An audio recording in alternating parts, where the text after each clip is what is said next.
Chris Byrd, former two-time heavyweight champion. He is the pride of Flint, Michigan, the heavyweight no one wants to face, Chris Byrd. Hi, I'm Chris Byrd with the Bird's Eye View. I'm here in Las Vegas at Wayne McCullough's gym. This is Wayne McCullough, former champion. I got Kelley, another former champion, and we're talking on boxing, just topics of boxing. And one topic we're going to talk about, I'm going to throw at y'all, is the amateur system. Wayne, you from Ireland, but you know how Ireland amateur system is, and you fought, you a high level, you won a silver medal in '92 Olympics, Wayne McCullough, and you fought at a high level in U.S. trials. But how's our amateur system as we see it as a whole? I don't care if it's in America or not. Today? Today. I think it's changed a lot. You know, you watch the Olympics, you know, we got that computer scoring. It started at '92. Yes. When we got our silver medals. You know, it's almost like touch sparring now. You know, one shot, you get a point. 2 shots, you get 1 point. Yeah. 5 shots, you get 1 point. And I think it's changed the whole dynamic of boxing. The guys who are amateur now, they're not semi-pros, they're just amateur. So when they make the transition to turn pro, they can't do it. Yeah, I see the same. I see that I came up from the Pat Nappy and Roosevelt Sanders days. And back then, you 3 punches and 1 point. Now today, if you look at boxing, I went to an amateur fight down at Barry's boxing gym, and it seems like they're not preparing the amateurs for the pros no more, like they used to. Yeah. Okay, today, an amateur cannot go professional because they're stuck in a system that doesn't work for the professional ranks. Because it used to be quantity, okay, over the quality. Yeah. But when you turn pro, it's quality over the quantity. Yeah. But now guys can't prepare for that, and I think we're failing for gold medals because of that. Yeah, because if you throw a combination of 5 shots, the computer only sees 1. 1 point. So you're wasting your energy. Yeah. And that's why, I mean, it's changed, because they do one shot, they make sure that 1 shot lands, and then they get a point. Because if they throw 5 shots, they're wasting their energy. You won't get a point. See, and my thought on it is, you know, you have to adjust your style to win a medal.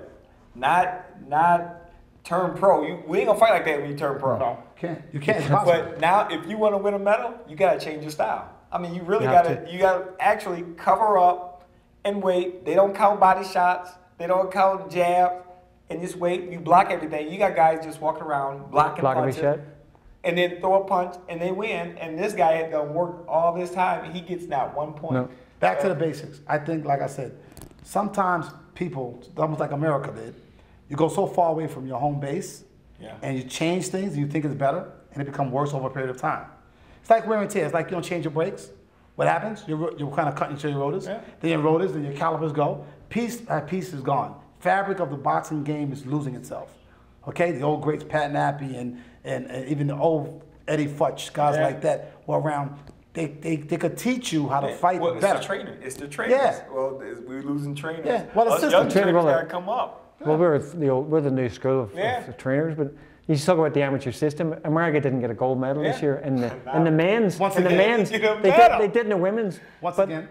There was the guy Diaz, the bantamweight kid. I thought he was robbed. I thought he should have got through in the medal stages, and he didn't.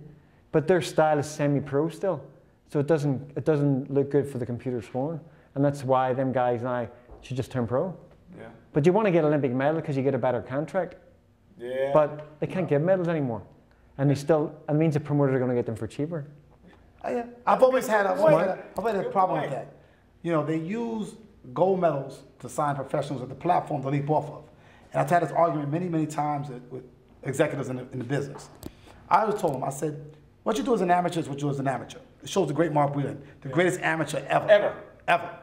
But as a pro, we can only do so much. Yeah. Because pros and amateurs is way different. It's almost like saying, okay, you're a great college player. I expect you to be a great professional player. Yeah. You know, what you do in your sport, some guys are not made for the amateurs. Yeah. Some guys are not made for the pros. Yeah. So what happens? You got a way to gauge that. So they're using it for the media. You know, you win up a gold medal. Figure in America watched you, and they know who you are. So it's still some kinks are still in that system. We have to be fixed. But primarily, the fighting has to be fixed. Yeah. Plus, there's a lot of money in amateur boxing now. Yeah. The kids are now getting a fortune. They're making a living. Yeah. Just to go to the Olympics, they were getting 50 grand each just to go. Wow. And now they're getting paid this money every year. They're getting thousands of dollars every month to stay amateur. which is safer because you can lose a fight in the amateurs and still get paid that money. Yeah. If you lose a fight in the pro game, yeah, you're going down. That's another problem. you're done. You're going down. That's where I see with boxing, you know, when I was boxing, I had to stay undefeated forever because if I lost, the money drops. It shouldn't be about the money. It should be about the performance of the fighter. Yeah. This is what I said hurts the sport of boxing. Years ago, you had guys with 4, 5, 6 losses, okay? Can make astronomical amounts of money because of the way they fought. I should think boxing should go by the performance, not by the record. It goes by popularity. Now, It should go by it should go that. by the record. It should go by the fighter. Who can sell tickets is going to get more money. Oh, what's popular is the guy that fight. Look at Arturo Gatti. Okay? Arturo Gatti, I spar with Arturo Gatti all the time. He was a good boxer, but he was a heck of a fighter. I fought a tour guide in the amateurs. I beat him in the amateurs back in the 88. yeah. He could punch back then, but I beat him. He was a heck of a Back in fighter. the- But back see, in the people day. want to be entertained. He was an entertainer. That's what we need. That's what I want to see. There's not too many entertainers out there Yeah, today. he was an entertainer. So, I was about to retire in my prime because I couldn't get fights. And it came that same way. When I beat somebody, I always was avoided. So I had to do it the hard way. I had to fight number 10. Had to fight Harold Warren, number 10 in the world. Had to beat Ramos. Guys 26-1. You know, I did it the hard way. but that's how boxing was. You know, you got when you a name guy, cash cow type guy that can bring a lot just from your name value. You could kind of pick and choose, even though you over the hill. It's like a Vander Holyfield. But you can't cheat the public. Not now. Yeah. That's you're the right. problem. You're right. They you're cheat right. the public. You're right. He's still not fighting. But no. But I'm He's 50. talking about Vander maybe 10 years ago. 10 years, yeah. He still had the name 8 years ago. He can still fight. Look, he fought the big Valuev. But nobody's really buying that. Yeah. But hey, it was packed overseas when they fought. I mean, Well, hey, I think boxing today is really big in like Germany. yeah. Oh, it's huge. Overseas. It's In huge. Germany, it's No, huge. why? No American champions. Hardly any American champions. You got. They come out of it, Klitschko's. but they do come out. They You come got out. Klitschko's. You got most champions now. See, people say America is boxing is dead. I say no. It's No, not. boxing is alive. Boxing is never dead. What boxing is, it doesn't have a heavyweight champion of the world that's Yeah. American. It doesn't have a lot of the champions that usually dominate the sport. So what happens is, it's not big here because there's no really American champions. Adrian Broner, Andre Ward, Yeah, little you got guys, Chad Dawson. smaller guys, Okay, so you got a few guys No here and there, heavyweight. but you don't have a heavyweight that No, you need a carries the heavyweight. torch. You got the Klitschko's, but the Klitschko's overseas. So Yeah. that doesn't attract the eye like it used to.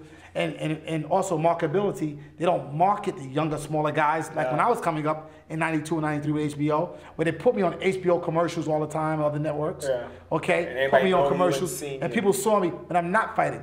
Most little guys fight, Floyd may fight what, once a year? Yeah. Yeah, but Twice they- a year? It's called marketability. They need a heavyweight. You gotta You were the heavyweight champ. consistent. Yeah. You know- but they took us for granted. It was me That's and what I mean, John but Ruiz that's right. and Layman Brewster, and Yeah. they took us for granted when we were U.S. heavyweight champions. They did. Because they were like, okay, they're good, but you know we ain't gonna really pour into them like But you know what the problem Yeah. you had? The problem that y'all guys had was y'all coming after Mike Tyson. Well, so that's yeah, the problem. but Mike Tyson everybody took the came bar- after Tyson. Yeah, but Mike Tyson raised the bar so high. And I remember I was boxing when Mike Tyson was around that I put pressure on myself to compete with him to an extent to grab the attention.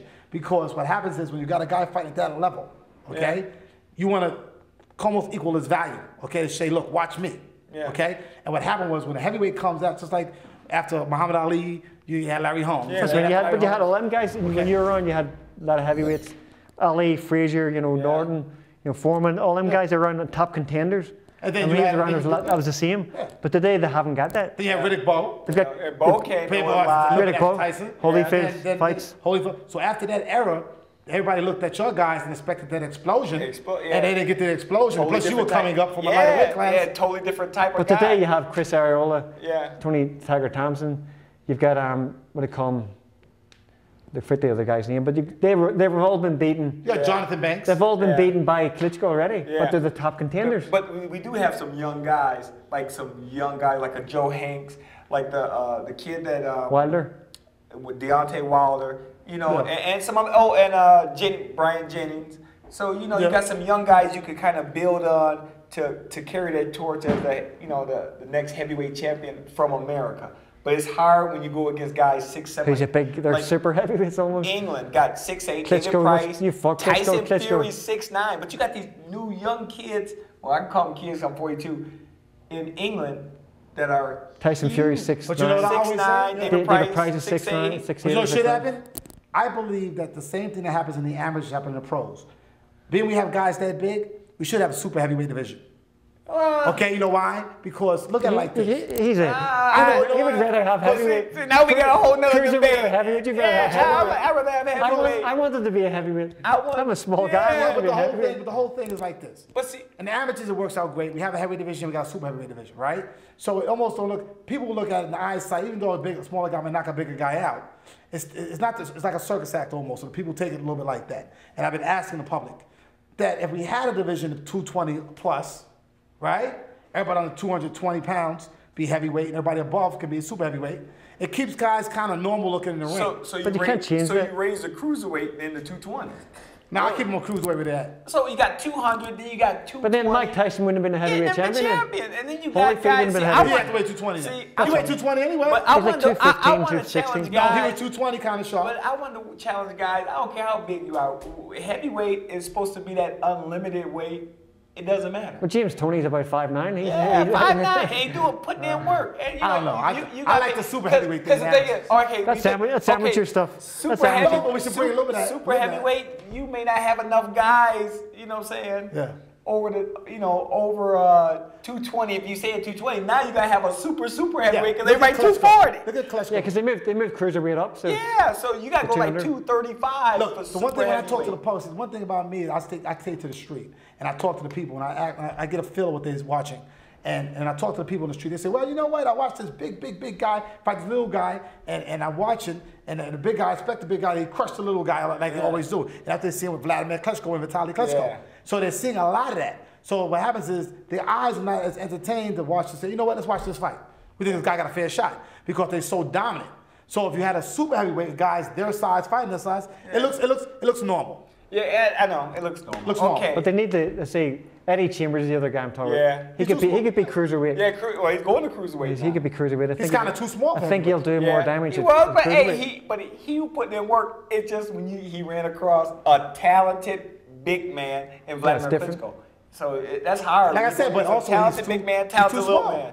Also, Yeah. he's too small. You got 6'7" and 6'4", reach, can punch, can really fight. Yeah. And you say they're getting It's a lot. bigger. Yeah, they are getting bigger. Price and Fury, they're Yep. getting bigger. They are. Let's wrap it up. I mean, that was a great discussion. We gonna do this. Sit here all night. We gonna do this man, we love this. because we could sit here all night and just talk boxing. Well, bring up topics. We need a boxers union. That's what we need. A boxers union. That's what we looking Pensions, at. everything. We medical. going that way. Hey, Retirement, everything. thank you for your time. Wayne Thank you. McCullough, the Pocket Rocket, Flush and Flash, Kevin Kelley. This is the Bird's Eye View. You see more of this talk all the time on this network, the Bird's Eye View, Chris Byrd TV. Check it out every Thursday. Next week on the Bird's Eye View, we're gonna have on Floyd Mayweather Sr., great trainer.